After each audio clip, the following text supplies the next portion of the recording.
अस्सलामुअलैकुम। Straight talk में खुश आमदीद। इमरान खान और बुशरा बीबी के खिलाफ 190 मिलियन पाउंड केस का फैसला तीसरी बार मौखर कर दिया गया है। केस का फैसला अब जुमे को सुनाया जाएगा। एहतसाब अदालत के जज नासिर जावेद 9 बजे से कमरा अदालत में मौजूद थे, तहम इमरान खान, बुशरा बीबी और उनके वुकला कमरा अदालत में न पहुंच पाए। जज नासिर जावेद के मुताबिक बुशरा बीबी को आज फैसले के सुनाए जाने का इल्म था, लेकिन वो अदालत पेश नहीं हुई। इमरान खान को 2 मरतबा पैगाम भिजवाया गया, लेकिन वो भी ताहाल पेश ना हो सके। सुबह 8:30 बजे से अदालत में मौजूद हूँ। न मुल्जिमान और ना ही उनके वकला पेश हुए। उन्होंने कहा कि आज फैसला बिल्कुल तैयार और दस्तखत शुदा उनके पास पड़ा हुआ है। ट्रायल के दौरान भी मुल्जिमान को मुतादिद मौक़े दिए गए। इमरान खान और बुशरा बीबी के खिलाफ 190 मिलियन पाउंड रेफरेंस ट्रायल 1 साल के अरसे में मुकम्मल हुआ। केस का फैसला इब्तिदाई तौर पर 23 दिसंबर गुज़िश्ता साल सुनाया जाना था। अदालत ने छुट्टियों और कोर्ट्स के बायस समाअत मुलतवी करते हुए कहा था कि केस का फैसला 6 जनवरी को सुनाया जाएगा। ताहम 6 जनवरी को भी फैसला नहीं सुनाया जा सका। 190 मिलियन अलकादिर ट्रस्ट केस में ये इल्ज़ाम लगाया गया है कि इमरान खान और उनकी अहलिया ने बरतानिया की नेशनल क्राइम एजेंसी की जानिब से हुकूमत पाकिस्तान को भेजे गए 50 अरब रुपए को कानूनी हैसियत देने के एवज बहरिया टाउन लिमिटेड से सैकड़ों कैनाल मालियत की अराजी हासिल की। मनी लॉन्ड्रिंग के केस में बरतानिया की नेशनल क्राइम एजेंसी के जरिए 190 मिलियन पाउंड की वसूली में गैर कानूनी फायदा हासिल किया गया है। इमरान खान पर इल्ज़ाम है कि उन्होंने इस हवाले से तय पाने वाले मुआहदे से मुतालिक हकायक छुपाकर काबीना को गुमराह किया। ये रकम तस्फिये के मुआहदे के तहत मौसूल हुई थी और इसे कौमी खजाने में ही जमा करवाया जाना था, लेकिन इसे बहरिया टाउन कराची के 450 अरब रुपए के वाजिबात की वसूली में एडजस्ट किया गया। 190 मिलियन पाउंड केस पाकिस्तान की तारीख का सबसे बड़ा माली रेफरेंस था, जिसको 1 दिसंबर 2023 को एहतसाब अदालत में दायर किया गया। मुल्जिमान पर 27 फरवरी 2024 को फर्द जुर्म आयद हुई।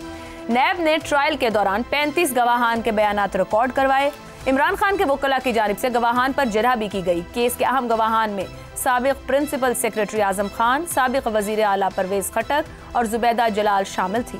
रेफरेंस की समाअत के दौरान 3 जजेस भी तब्दील हुए। मुल्जिमों को बयानात मुकम्मल करने के लिए एहतसाब अदालत ने 15 मौक़े फराहम किए। मुल्जिमान ने अपने दफा में कोई गवाह पेश नहीं किया। मुल्जिमान की जानिब से 16 गवाहान को अदालती गवाह के तौर पर तलब करने की दरख्वास्त अदालत ने मुस्तरद की थी। नैब की जानिब से 6 रुकनी प्रोसिक्यूशन टीम ने केस ट्रायल में हिस्सा लिया। रेफरेंस के कुल 8 मुल्जिमान थे, जिनमें 6 बैरून मुल्क फरार हैं। सिर्फ बानी PTI और बुशरा बीबी ने ट्रायल का सामना किया। 6 जनवरी 2024 को अदालत ने फरद शहजाद गोगी, जुल्फी बुखारी और शहजाद अकबर समेत 6 मुल्जिमों को इश्तिहारी करार दिया था। इसी पूरे मामले पर गुफ्तगू रखेंगे। दोनों जानिब से गुज़िश्ता रोज से सियासी बयानात, यानी कि हुकूमत और अपोजिशन की जानिब से इस पूरे मामले को लेकर मुसलसल सामने आ रहे हैं और आज पाकिस्तान तहरीक इंसाफ की तरफ से इसके ऊपर एक मुकम्मल प्रेस कॉन्फ्रेंस भी की। पैनल में हमारे साथ मौजूद हैं हसन निसार, शहजाद चौधरी, जैगम खान और रजा रूमी साहब। इसी मामले पर आप सभी के लिए सवाल। 190 मिलियन पाउंड केस फैसला तीसरी बार मौखर। डील का तासुर गलत। अलकादिर केस का हुकूमत के साथ मुज़ाकरात से कोई ताल्लुक नहीं। क्या सलमान अकरम राजा का दावा दुरुस्त है?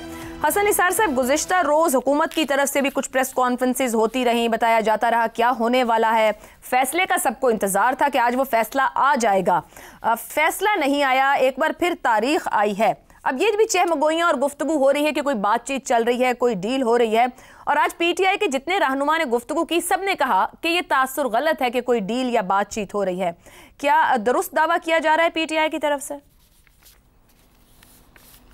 लेकिन पहली बात तो ये है कि जितना थोड़ा बहुत मैं उसको जानता हूँ, इमरान का टाइप नहीं है इस किस्म की डील करने का, चूँकि इसके बाद फिर बाकी बचता कुछ नहीं। दूसरी बात जो बहुत इम्पोर्टेंट है कि मैं सलमान राजा को कतन नहीं जानता कि वो किस टाइप, मिजाज और कैरेक्टर के आदमी हैं। So how can I say anything about it.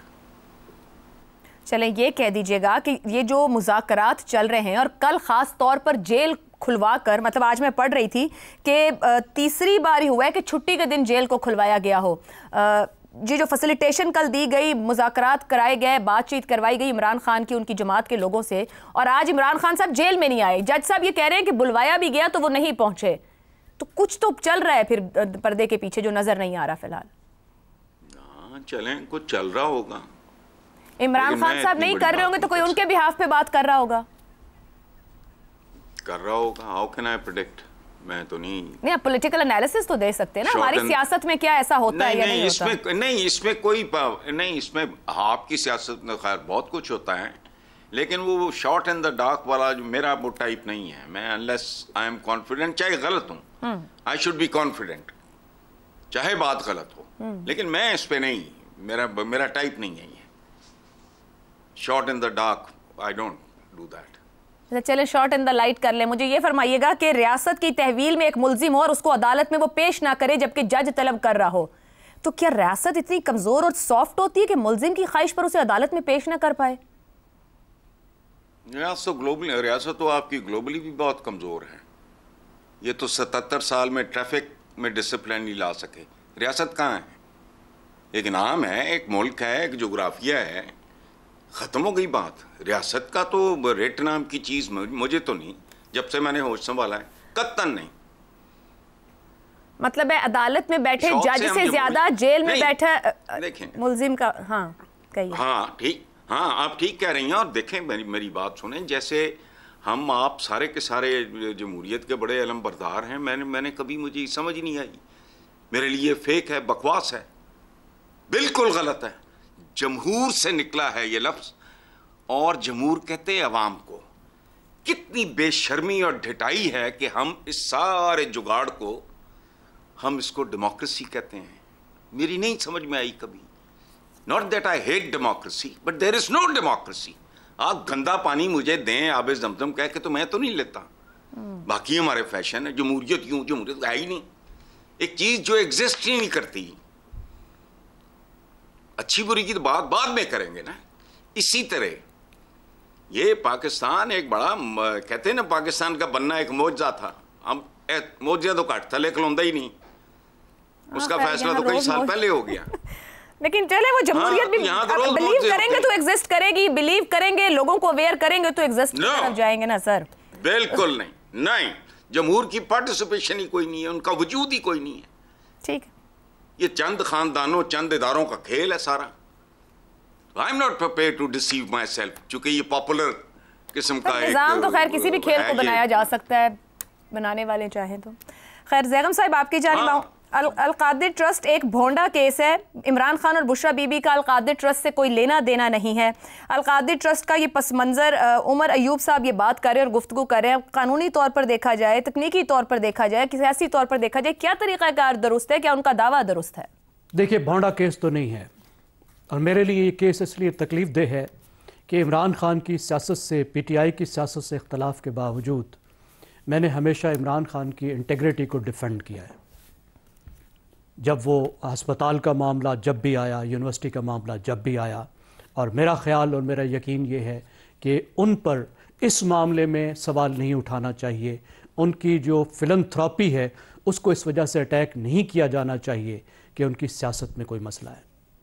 लेकिन ये मसला क्यों मुख्तलिफ है और मेरे लिए क्यों तकलीफ दे है, और क्यों ये कम अज़ कम स्कैंडल है? यानी ये तो तय कानून करेगा कि या कानूनी तौर पर जुर्म है या नहीं, लेकिन ये एक स्कैंडल ज़रूर है। और दुनिया के किसी भी महज़ब मुल्क में, जिसकी मिसालें इमरान खान देते हैं, वहाँ पे ये बहुत बड़ा स्कैंडल होता, और शायद कानून के पास जाने से पहले वज़ीर आज़म को इस पर इस्तीफ़ा देना पड़ता। अब मामला क्या है कि बरतानिया में एक अनएक्सप्लेन्ड वेल्थ ऑर्डर है, एक कानून है। किसी को भी जिसके पास बड़ी दौलत हो, वो कह सकते हैं कि बच्चों बताओ ये किधर से आई है, अगर शक पड़ता है। पूरा उनका एक निज़ाम है, और तमाम तर जिम्मेदारी मुल्जिम पर होती है कि वो रसीदें दिखाए, वो बताए कि ये चीज़ कहाँ से ली है।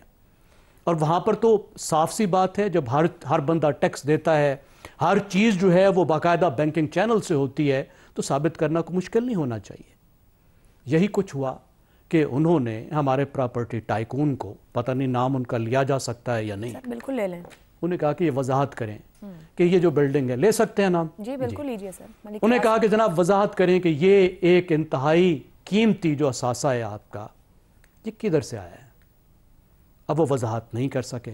अब अगला स्टेप उसका क्या है? एक उसका तरीका है कि बाकायदा उस पर क्रिमिनल केस चले और फिर उस पर कोई सजा हो जाए, कोई रास्ता उस तरीके का हो। लेकिन एक और तरीका भी है, वो है सिविल रिकवरी सेटलमेंट, जी, जिस तरह हमारे नैब में भी होता है। वो कहते हैं हमारे साथ बैठ जाओ और ये जो रकम है, ये जो दौलत है, ये हमें वापस कर दो।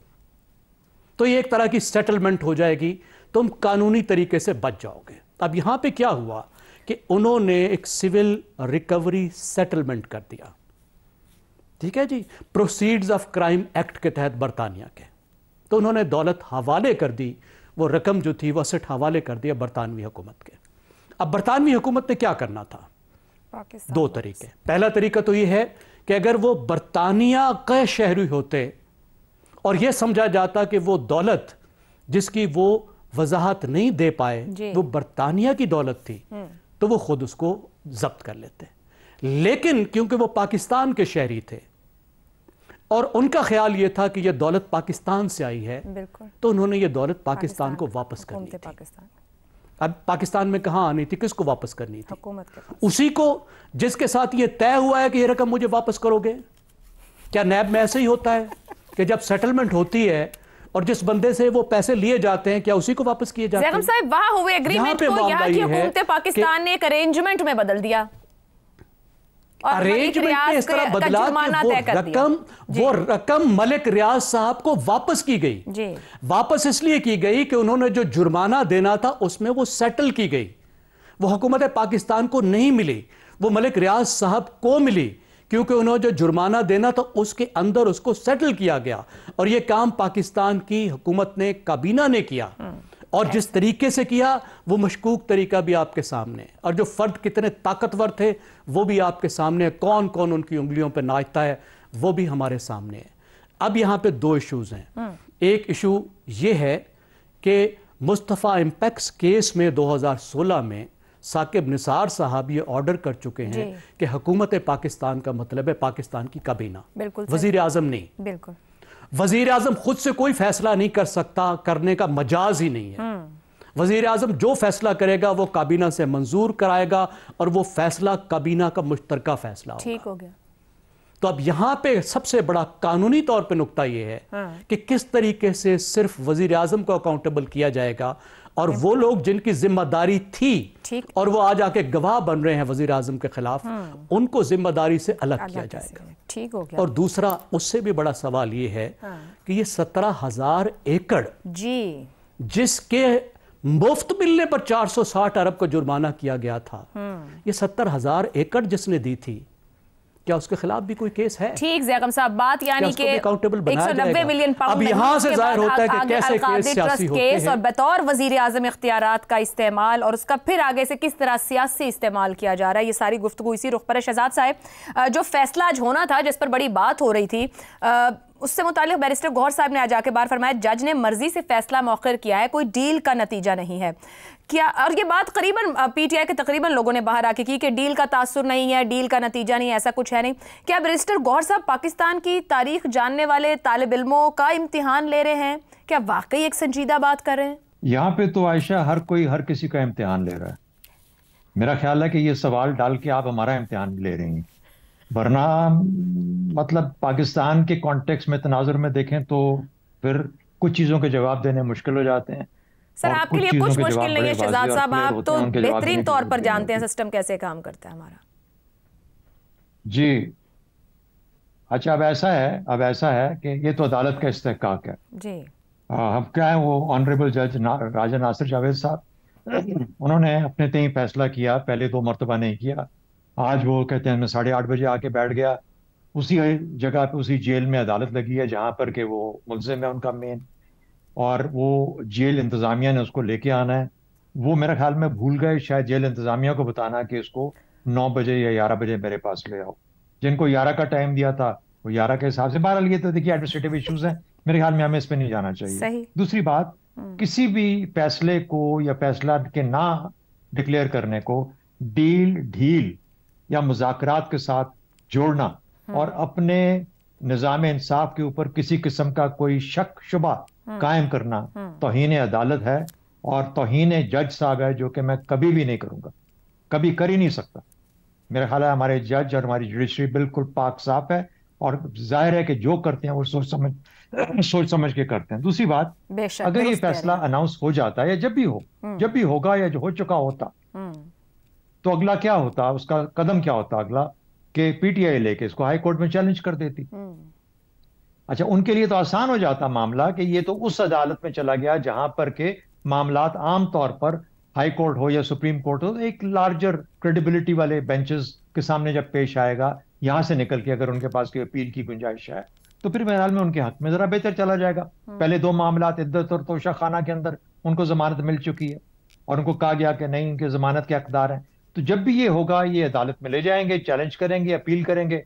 और लगता ही है शायद, और वो आपको कुछ वजूहात बताई उन्होंने जैगम साहब ने, कुछ हम भी उसके अंदर ऐड कर सकते हैं चीजें और भी, कि क्या वजह है कि इसके अंदर बहुत सारे ऐसे सुकम मौजूद हैं। जब अगर ये फैसला जिस तरफ भी जाता है, अगर उनको इसमें वो किया जाता है, सजा दी जाती है, तो उसके अंदर कुछ सुकम ऐसे होंगे जो कि डिफेंस जो अपने साथ में प्ले कर सकता है। 16 गवाहान की बात आपने जिक्र कर दिया, वगैरह वगैरह इस तरह की चीजें। तो इसलिए उनका तो फायदा है कि अगर ये फैसला जल्दी अनाउंस हो जाए, और वाकई में इस फैसले से ऑलरेडी पहले कह चुके हैं कि भाई फैसला अनाउंस करना है कर दो, क्योंकि उनको जल्दी है कि हम ये हाई कोर्ट और सुप्रीम कोर्ट में इसको ले जाएं। और ये इसलिए नहीं कर रहे फैसला, मेरे हिसाब से हुकूमत चाह रही है, ये नहीं कह रहे कि हुकूमत करवा रही है, हुकूमत खुदा न खास्ते ऐसी बात नहीं कर रही, लेकिन हुकूमत का मजा है कि नहीं हो पा रहा, क्योंकि उनको रोजाना हर मरतबा 2-3 प्रेस कॉन्फ्रेंस करने का मौका मिल जाता है। यानी वफाक तो करे सो करे, अपने तारड़ साहब का तो हक बनता है, वो तो वफाक को रिप्रेजेंट कर रहे हैं। वहां पे पंजाब के अंदर भी एक प्रेस कॉन्फ्रेंस हो जाती है, बिल्कुल ऐसे ही। और इसी मामले के ऊपर ये वाला जो मामला है, तो अगर ये मलाइन करना, उसका नाम थोड़ा और मट्टी में रगीदना, ये सारा कुछ कहाँ होगा अगर इसका फैसले का अनाउंसमेंट होगी। तो ये जो स्पेस अवेलेबल है, ये स्पेस भी बड़े काम की चीज है। एक फाइनल पॉइंट बोलूंगा, ये है related to the case itself, case के बारे में एक आखिरी नुक्ता। हम बिल्कुल, मैं एग्री करता हूं कि ये इमरान खान को अपनी कैबिनेट के अंदर इस मामले को इस तरीके से हरगिज नहीं करना चाहिए था। और नैब ने गालिबन कहा है कि कॉन्फ्लिक्ट ऑफ इंटरेस्ट है, या प्रोसिक्यूशन ने कहा है कि कॉन्फ्लिक्ट ऑफ इंटरेस्ट है। उन्होंने कहा ये हम करप्शन का मुकदमा नहीं कह रहे, ये कॉन्फ्लिक्ट ऑफ इंटरेस्ट का मुकदमा है, कि जब आप वजीर आजम हैं तो आप इस किस्म का कोई एक मुआहदा या सोच क्यों रखते हैं कि हम इसको एडजस्ट करा के, तो उसके बदले में एक, चाहे वो एक यूनिवर्सिटी ही आप कायम कर रहे हैं और किसी खास नेक मकसद के लिए कर रहे हैं, लेकिन ये तरीका गलत है काम करने का। आपको पता है, मस्जिद अगर किसी एग्रीड जगह पे ना बनाई गई हो, जमीन के ऊपर, उसके ऊपर को, तो कहते हैं मस्जिद को ढा दो। तो नेकी का मतलब ये नहीं होता कि जिस किस्म के माहौल। लेकिन एक सवाल जो मिसिंग है वो ये है कि ये 190 मिलियन पाउंड गया क्यों, यहां से किस तरीके से गया, टैक्स के बगैर गया, वो तो वाजे है, वो तो जुर्म बनता ही बनता है, इसीलिए तो वहां पे अनएक्सप्लेन्ड वेल्थ में चला गया। लेकिन गया क्यों था, वेरी वैलिड क्वेश्चन है, क्या मसला, लेकिन वापस भी आ गया तो मिला क्यों नहीं है? बिल्कुल बहुत आम बात है, हो गया वो, उसके ऊपर कोई इंसान बात ही नहीं कर रहा उन चीजों के ऊपर। रजा रूमी साहब, ख्वाजा आसिफ साहब भी और भी जैसे भी शहजाद साहब भी जिक्र, फैसला आने से पहले भी बहुत से लोग और कल भी बड़ी तफसील से बता रहे हैं कि सजा आने को है, क्या क्या मुमकिनात हो सकती हैं।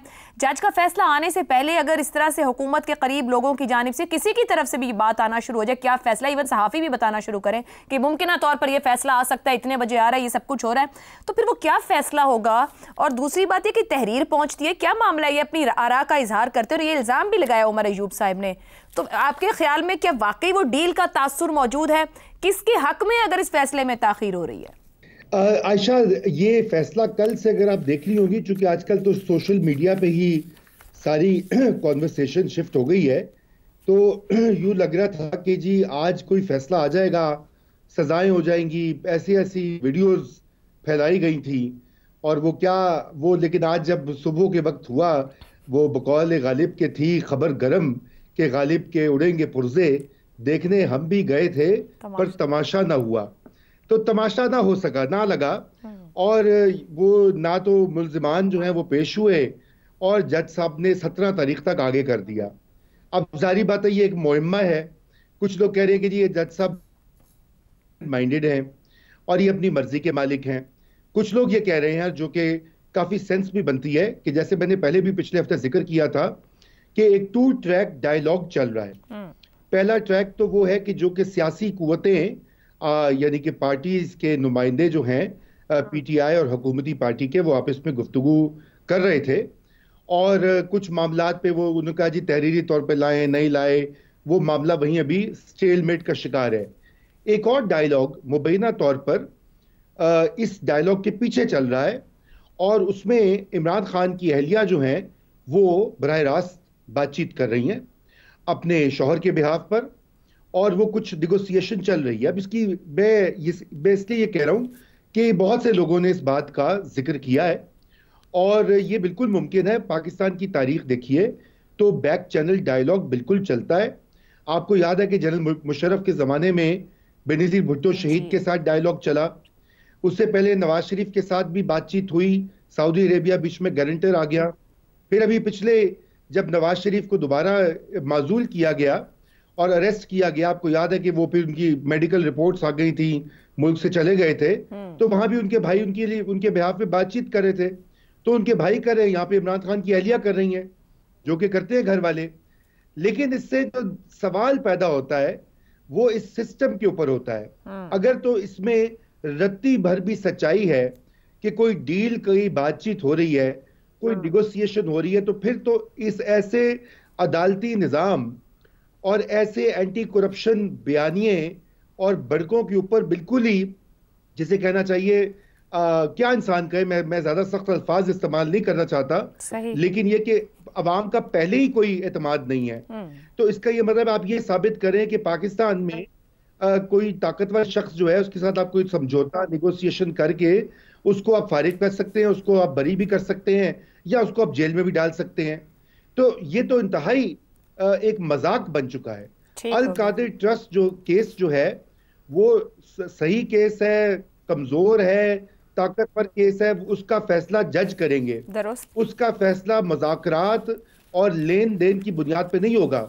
यही वजह है कि आज पाकिस्तान में 1988 से मैंने अपने लाइफ टाइम में देखा है हर करप्शन केस का ये हाल हुआ है, उसको स्टिक के तौर पे इस्तेमाल किया जाता है सियासतदान से। ठीक है, रजा रूबी साहब ब्रेक पे जा रहा है, पर आपने बड़ा वैलिड सवाल उठाया कि निजाम ताकतवरों के साथ समझौते क्यों करता है, और हमारी गुफ्तगू आगे बढ़ेगी क्योंकि अगले मौजू के अंदर भी यही गुफ्तगू अपना रंग दिखाएगी। एक ब्रेक के बाद वापस आते हैं।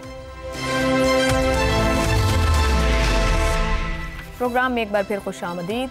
दुनिया भर में रियासतें अपने शहरियों से टैक्स वसूल करती हैं और बदले में आवाम को सेहत, तालीम, रोजगार, लाइफ सिक्योरिटी और दीगर बुनियादी सहूलियात फराहम करती हैं। मगर पाकिस्तान में सहूलियात देना तो दूर की बात, टैक्स जमा करने का दुरुस्त तरीक़ाकार ही मौजूद नहीं। इस बात का इतराफ ना सिर्फ साबिक चेयरमैन FBI शब्बर जैदी कर चुके हैं, बल्कि अब मौजूदा चेयरमैन FBI राशिद महमूद भी यही शिकवा कर रहे हैं। चेयरमैन FBI के मुताबिक पाकिस्तान में टैक्स रेट ही गलत है। 60% लोगों की आमदनी इतनी नहीं कि वो टैक्स नेट में आए। पाकिस्तान में 2 ट्रिलियन का टैक्स गैप है। जो लोग टैक्स नेट पर पूरे उतरते हैं वही ठीक टैक्स नहीं दे रहे।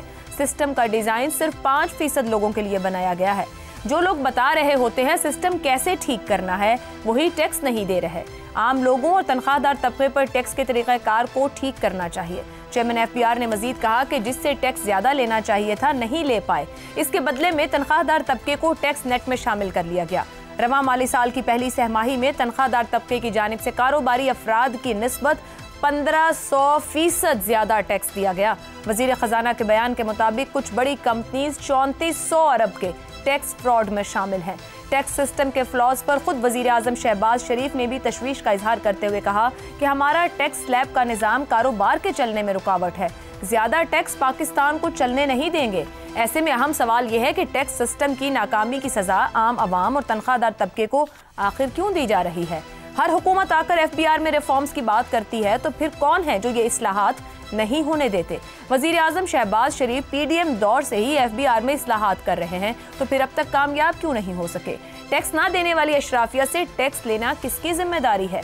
FBR में इस्लाहात हो पाती है या नहीं, ये कहना तो कबल अज़ वक्त है, मगर इस्लाहात के नाम पर FBR ने 1010 नई गाड़ियां खरीदने के लिए कंपनी को लेटर ऑफ इंटेंट लिख दिया है। गाड़ियों की लागत 6 अरब रुपए से जायद है। गाड़ियां फील्ड अफसरान की इस्तेदाद कार बेहतर बनाने के लिए खरीदी जा रही हैं। इसी पर पैनल के सामने सवाल रखेंगे। सवाल इस तरह से, पाकिस्तान में टैक्स रेट गलत है। चेयरमैन FBR ज्यादा टैक्सेस पाकिस्तान को चलने नहीं देंगे। वजीर आजम, क्या 1010 गाड़ियों की खरीदारी से टैक्स का निज़ाम बेहतर हो सकेगा? रज़ा रूमी साहब, ये जो इस्तेदादे कार करने के लिए या फील्ड अफसरान के लिए 1010 गाड़ियाँ खरीदी जा रही हैं 6 अरब रुपए से, क्या हमारा जो टैक्स का निज़ाम है वहाँ पे जो गैप्स मौजूद हैं, जो बार बार रिफॉर्म्स की बात की जाती है, आपके ख्याल में वो भी हो पाएगा? क्या टैक्स निज़ाम बेहतर होगा इस खरीदारी के बाद? आयशा, बात ये है कि ये गाड़ियां जो है, जिसे अंग्रेजी में कहा जाता है टिप ऑफ द आइसबर्ग है। आपकी मैं तवज्जो मबजूल करवाऊंगा। मीडिया इस तरह की चीजें, आपको पता है, खबर बनती है और फिर वो काफी उसके ऊपर बातचीत होती है, शोर शराबा होता है 2-4 रोज, उसके बाद लोग भूल जाते हैं। हकीकत यह है कि आज से तकरीबन जो है 20-22 साल पहले मैं एक एशियाई तरक्याती बैंक में काम करता था और उस जमाने में मुझे याद है कि टैक्स रिफॉर्म का एक प्रोग्राम वर्ल्ड बैंक ने $150 मिलियन का अप्रूव किया हुआ था। उसके बाद वो प्रोग्राम खत्म हुआ, एक और प्रोग्राम आया और फिर 2019 में $400 मिलियन का प्रोग्राम एक और आ गया। यानी कि पाकिस्तानियों के ऊपर अरबों रुपए का कर्जा जो है वर्ल्ड बैंक से लिया गया कि पाकिस्तान में टैक्स की इस्लाहात नाफिज की जाएं। नतीजा आपके सामने है।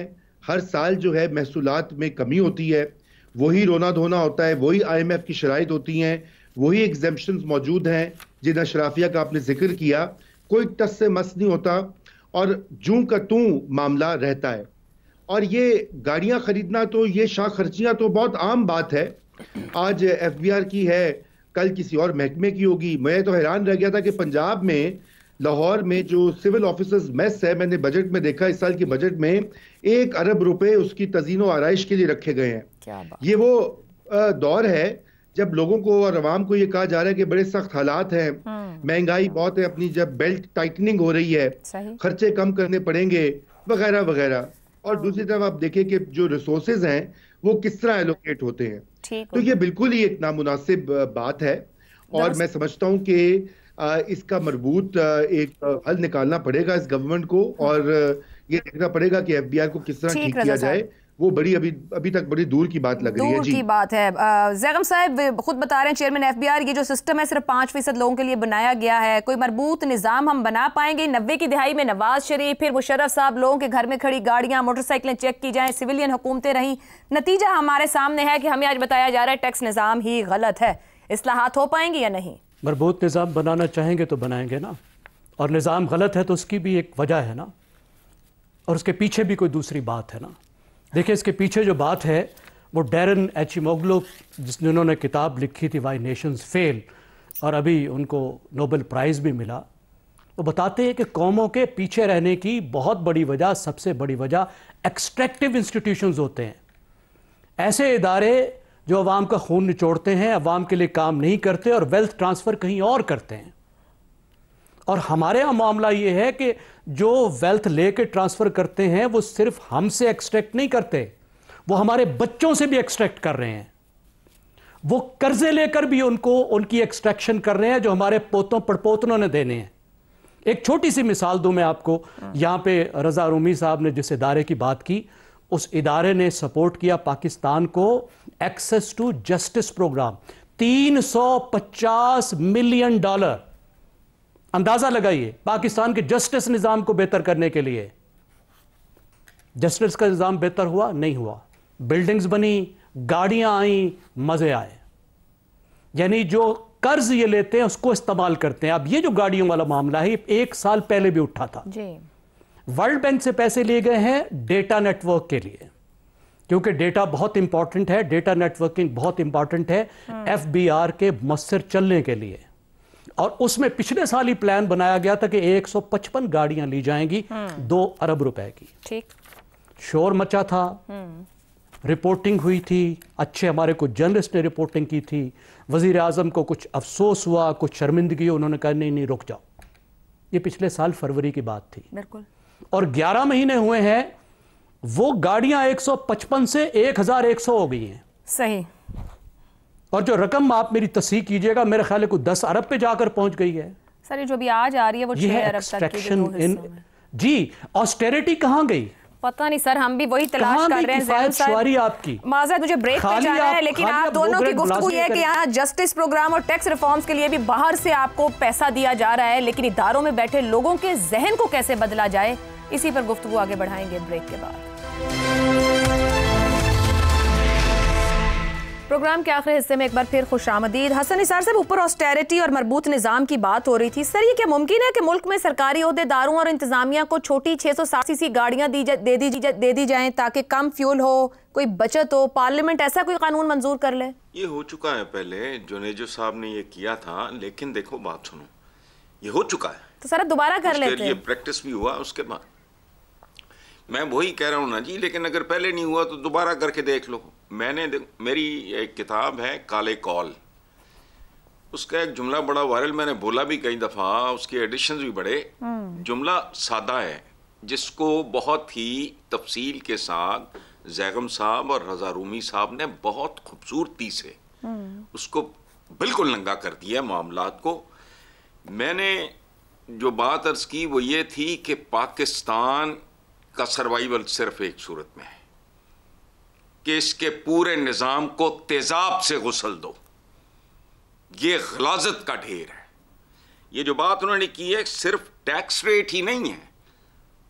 सारे माशाल्लाह मुअज़्ज़िज़ीन बैठे हैं, मुझे पाकिस्तान की कोई एक चीज़ बताएं। वो कह रहे हैं ना सिर्फ टैक्स रेट ही नहीं, बहुत कुछ, हर शय गलत है, ये ज़हन में रखें। अच्छा, लेकिन ये बात अपने तौर पे अगर इसको बिल्कुल अलग निकाल के देखें, जुज़वी सी बात है, 100% दुरुस्त है कि ज़्यादा टैक्सेस के नताइज मनफी होते हैं, और ये रियासत अब वहाँ पहुँच गई है जहाँ अवाम और रियासत का ताल्लुक बुरी तरह मुतासर हो रहा।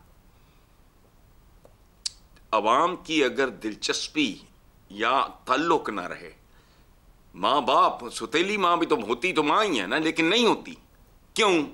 ये सुतेली माँ जैसी एक रियासत है। मैंने तब भी कहा था जब एतजाज साहब गाया करते थे, रियासत होगी माँ की जैसी। रियासत प्रोटेक्शन नहीं, सही, पाकिस्तान में एक्सप्लॉयटेशन का सिंबल बनती जा रही है।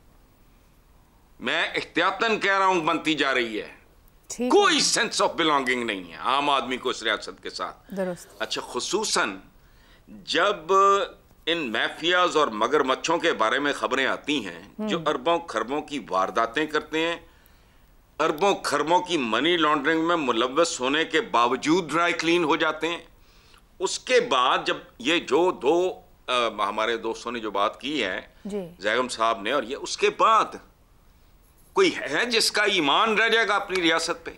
ठीक हो गया, दुरुस्त, बस बात खत्म होगी। शहजाद साहब, ये जो सेंस ऑफ बिलोंगिंग की बात की गई, बल्कि चेयरमैन एफबीआर ने तो कल कहा कि हम 60 में जब फ्रांस जहां था तालीमी निजाम को भी सवालिया निशान बना दिया, तो हमारा हर सेक्टर ही डिलीवर करने में नाकाम हो गया है, तो फिर तरीकाकार क्या है? अच्छा, ये राशिद लंगड़ियाल साहब जो है ना, जो चेयरमैन एफबीआर हैं, बड़े बहुत जबरदस्त, बड़े काबिल अफसर हैं, इसमें कोई शक की बात नहीं है।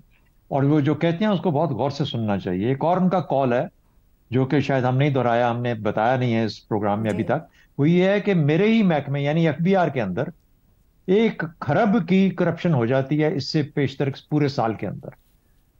यानी उनको ये भी पता है कि 1 खरब की पैसा इधर उधर हो जाता है, टैक्स का जो पैसा आता है उसके अंदर से।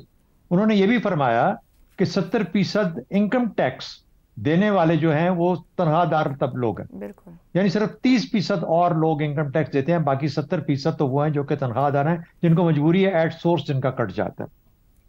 तो ये वो चीजें हैं। अब ये इन्हीं से, और उन्होंने ये भी बिल्कुल ठीक कहा कि इनके अंदर और कोई अब गुंजाइश नहीं है कि मैं और तनख्वाहदार कितना इनसे निकालूंगा, यानी मरे को मारे शामदार, ये वाला अब मामला उनके पास भी अब ताकत खत्म हो गई। उन्होंने कहा मेरी बस हो गई है, मैं अब इससे ज्यादा नहीं कर सकता। आप अंदाजा लगा लीजिए जो रिटर्न्स बनाई हुई हैं, आप बगैर वकील के, बगैर इनकम टैक्स फाइल करने वाले के, एक्सपर्ट के, आप वो खुद अपने तौर पे नहीं भर सकते वो जो इनकम टैक्स रिटर्न्स है। तो ये पूरे का पूरा निज़ाम ऐसे तश्कील दिया गया है कि वकीलों की भी याशी हो, इनकम टैक्स रिटर्न वाले भरने वालों की भी याशी हो, सब लोग, और फिर वो आपको तरीके भी बताएं कि आपने इनकम टैक्स कैसे बचाना। 3 शोबे, दुकानदार, वकील और डॉक्टर, दुकानदार, वकील और डॉक्टर, इनसे कितना टैक्स लिया जाता है ये देख लीजिएगा। 60% हमारी इकोनॉमी का जो जीडीपी का जो हिस्सा है, 60% वो सर्विसेज सेक्टर से आता है। और ये सब सर्विसेज सेक्टर में इंक्लूडेड हैं। ये तमाम लोग, इनसे पता कर रहे हैं आपको असल में 60% जो जीडीपी का हिस्सा है वो कितने फीसद टैक्स अदा करता है। और रिटेल दुकानदार, इनका हिस्सा देख लें जीडीपी के अंदर और देख लें ये टैक्स कितना देते हैं, आपको अपना पता लग जाएगा। कि तो राशिद लंगड़ियाल साहब को पता सब कुछ है, मजबूरियां उनकी बेशुमार हैं जिसकी वजह से वो कुछ कर नहीं पा रहे। तो इसलिए आहिस्ता आहिस्ता रियासत उस जगह पहुंच रही है जहां उसकी अपनी बस हो रही है रियासत की। इससे आगे शायद रियासत के लिए भी कुछ करना मुश्किल हो जाएगा। बिल्कुल दुरुस्त हो गया। प्रोग्राम को कंक्लूड करेंगे, वक्त अपने इख्तिताम को पहुंचा। इजाजत दीजिए, अल्लाह हाफ़िज़।